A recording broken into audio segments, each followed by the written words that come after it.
Jail भरो तहरीक के दौरान गिरफ्तारियों के हवाले से आपको आगाह करेंगे। कैद रहनुमाओं कारकुनान की रिहाई के लिए दरखास्त समाअत के लिए मंजूर कर ली गई है। Lahore high court Rawalpindi bench ने दरखास्त समाअत के लिए मंजूर की है। अदालत के डिप्टी कमिश्नर रावलपिंडी और सुपरिटेंडेंट जेल जारी कर दिए गए हैं। डिप्टी कमिश्नर वकार चीमा से भी मंगल 7 मार्च को जवाब तलब कर लिया गया है। जेल भरो तहरीक के दौरान गिरफ्तारियों के हवाले से आपको आगाह कर रहे हैं।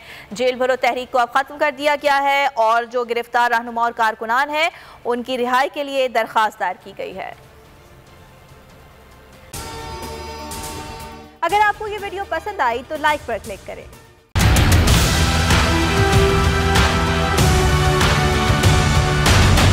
दिल की बातें।